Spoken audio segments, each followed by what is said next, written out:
అందరికీ నమస్కారం అమ్మ. ఈరోజు మనం తెలుసుకుంటున్న అంశం ఏంటంటే 8వ తరగతి తెలుగులో 11వ పాఠ్యాంశమైన సమదృష్టి అనే పాఠ్యాంశానికి సంబంధించి టోటల్ టెక్స్ట్ బుక్లో ఉన్న భాషాంశాలను చూద్దాం. వీడియోలోకి వెళ్ళే ముందు ఇంకా మన ఛానల్ సబ్స్క్రైబ్ చేసుకుని వాళ్ళంటే దయచేసి సబ్స్క్రైబ్ చేసుకొని లైక్ చేసి షేర్ చేసి మీ ఫ్రెండ్స్కు రిలేటివ్స్ అందరూ సబ్స్క్రైబ్ చేసుకోమని చెప్పండి. నా ఛానల్ని సబ్స్క్రైబ్ చేసుకొని ప్రత్యక్షంగా పరోక్షంగా సపోర్ట్ చేస్తున్న వాళ్ళందరికీ పేరు పేరున ప్రత్యేకమైన హృదయపూర్వక ధన్యవాదాలు.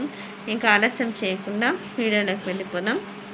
ఇక్కడ చూడండి, చదవండి, ఆలోచించి చెప్పండిలో వినదగునెవ్వరు చెప్పినా వినినంతనే వేగపడక వివరింపదగున్ గనికల్ల నిజము తెలిసిన మనుజుడే పో నీతిపరుడు మహిళో సుమతి.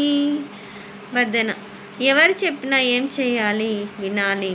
కళ్ళ అంటే అర్థం అబద్ధం.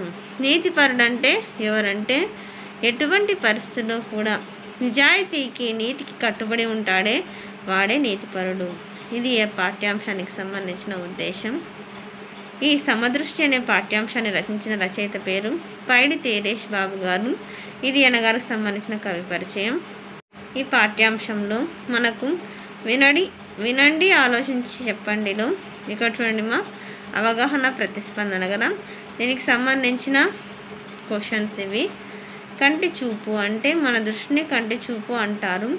మన కంటి చూపులో జాలి సహాయం చేసే గుణం ఉండాలి. నిద్ర మత్తు అంటే నిద్ర వల్ల కలిగే మత్తు.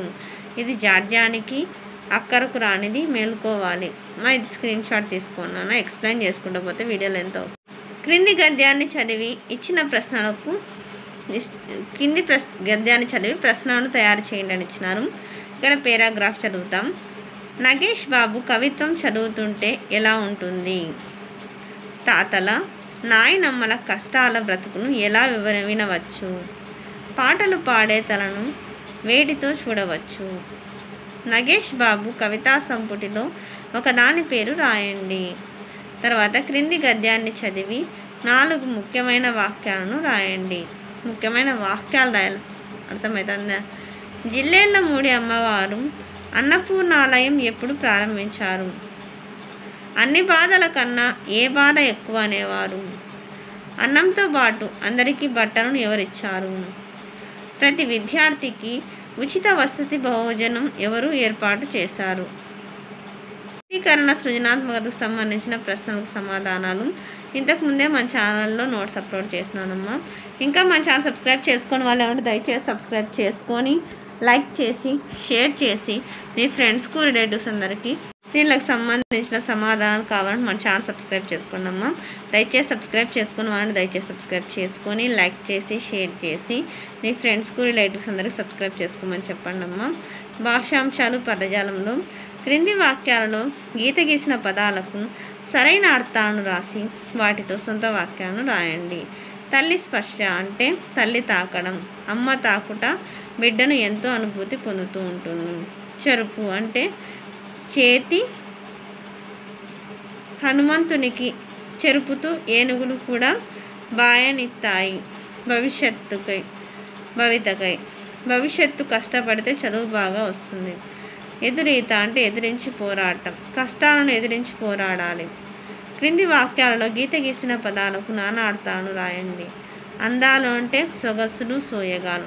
గుణం అంటే స్వభావం వెంటినారి. వరద అంటే నారి విశాసము. సీమ అంటే ప్రదేశం ప్రాంతం రాజ్యం. క్రింది వాక్యాలలో గీత గీసిన పదాలకు పర్యాయ పదాలను రాయండి.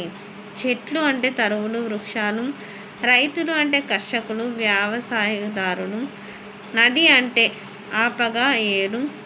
మిత్రుడు అంటే స్నేహితులు సకులురు ప్రకృతి వికృతులు. రేయి అంటే రాత్రి. కులం అంటే కులము. అక్షరం అంటే అక్కరం. మతి అంటే మది. తర్వాత ఉత్పత్తార్థాలమ్మ ఇవి.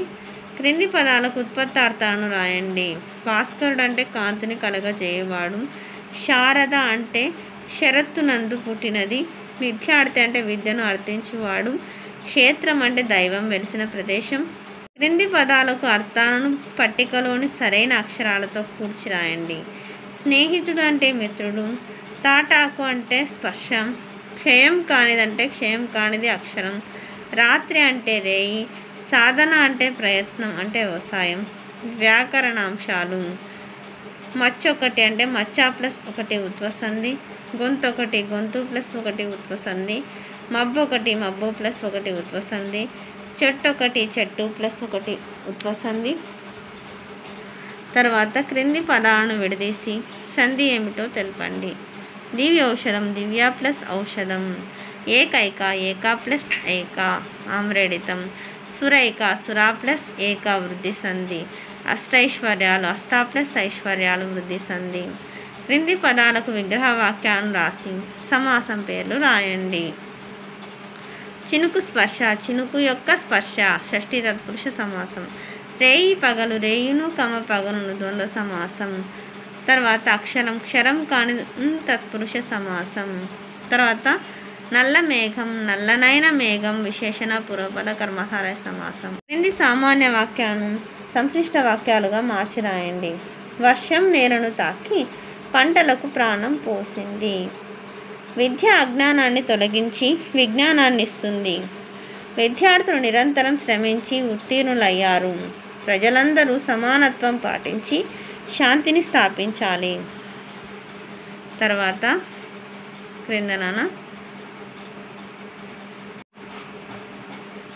పాఠాంతర పద్యము. తర్వాత నాకు నచ్చిన అంశాలు: కలదే కదా అందమైన భవితకు పునాది, నేను గ్రహించినవి విలువ, ఫలితాన్ని ఇచ్చేది అందంగా లేకపోయినా ఫలితం మాత్రం అందంగా వెలుగును నింపుతుంది. సృజనాత్మక రచన: సృష్టిపై స్వీయ కవిత. భాషాంశాలు: అర్థాలు, నానార్థాలు, పర్యాయ పదాలు, ప్రకృతి వికృతులు, సమాసాలు, సందులు. అందరికీ ధన్యవాదాలమ్మా. ఇంకా మన ఛానల్ సబ్స్క్రైబ్ చేసుకున్న వాళ్ళు ఎవరంటే దయచేసి సబ్స్క్రైబ్ చేసుకొని లైక్ చేసి షేర్ చేసి మీ ఫ్రెండ్స్కు రిలేటివ్స్ అందరూ సబ్స్క్రైబ్ చేసుకోమని చెప్పండి. నా ఛానల్ సబ్స్క్రైబ్ చేసుకొని ప్రత్యక్షంగా పరోక్షంగా సపోర్ట్ చేసిన వాళ్ళందరికీ పేరు పేరున ప్రత్యేకమైన హృదయపూర్వక ధన్యవాదం. అందరికీ ధన్యవాదాలు. దయచేసి వీడియోని మాత్రం స్కిప్ చేయండి.